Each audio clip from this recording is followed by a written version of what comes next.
Hey, you guys. So, I am Jen Williams. I am the self-care and career coach.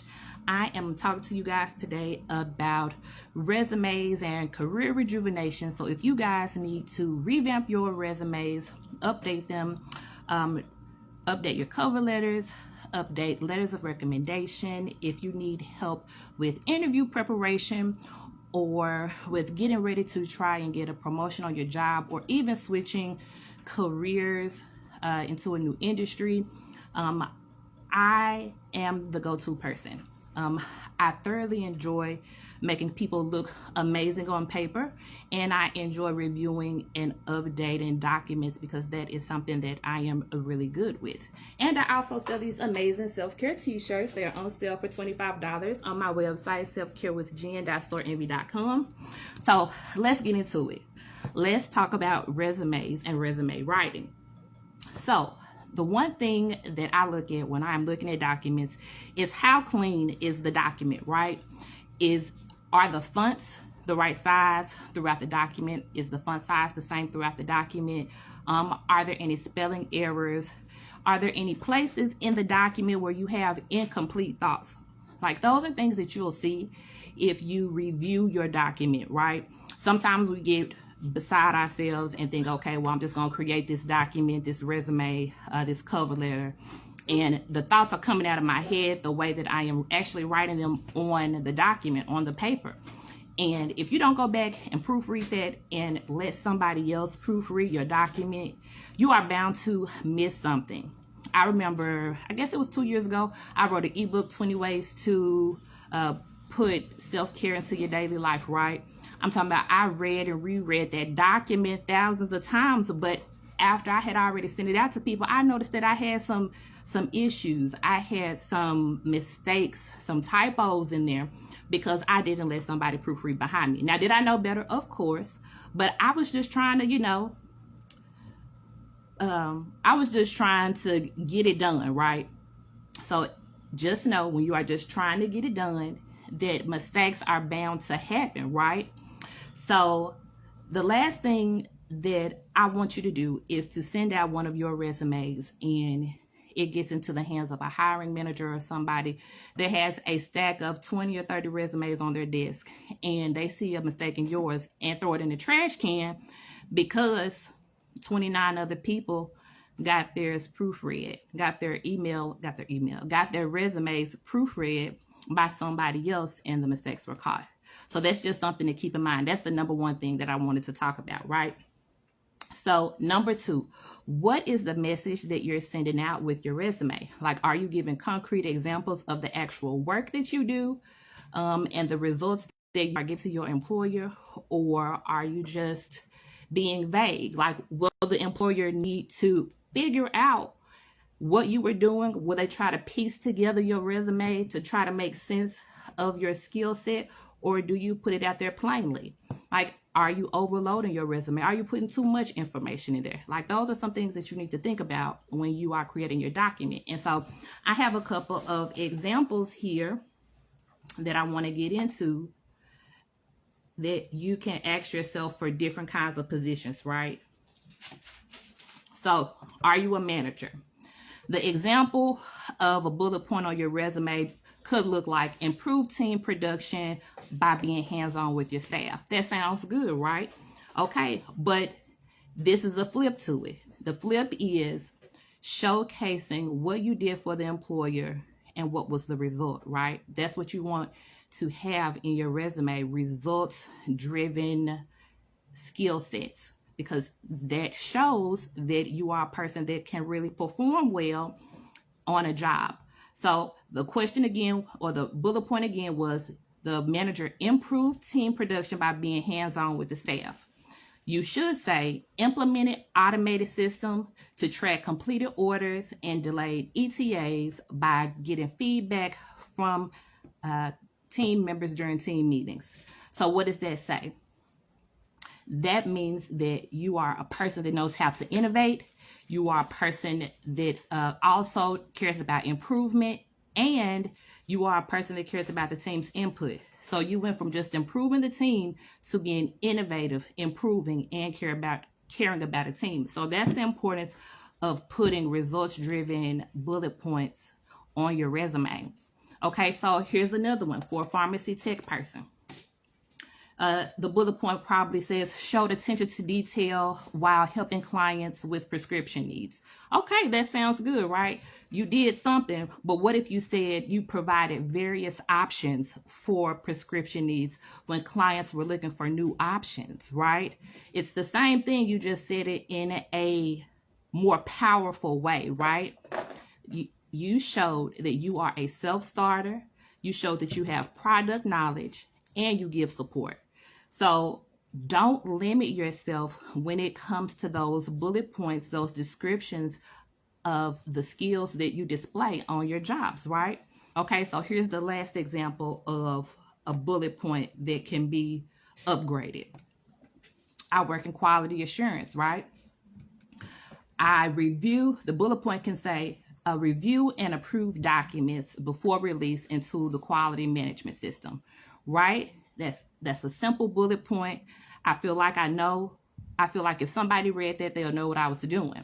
But what if I said provided feedback to various team members in an effort to produce the best version of compliance-based quality documents? So just in that revamp of that one sentence, I showcased leadership because I was able to give feedback to my team members. I cared about the quality of the work because I want to put out the best version of the quality documents, and they are compliance-based documents, so that means that I know the rules. So just simply saying review and approve documents doesn't really give justice to what I'm actually doing, right? Unless I clearly state what I did and what the actual result is. So I want y'all to keep that in mind when you are doing your resumes, when you are reviewing and looking over everything, because those bullet points, those descriptions will be the telltale sign of what exactly an employer can expect out of you, right? Okay, so thirdly, think about the length of your resume. How much information do you have on there? How much information is extra that you don't even need? Ask yourself, is the resume long because you're trying to put your entire last 20 years of work history on there? Is that even important?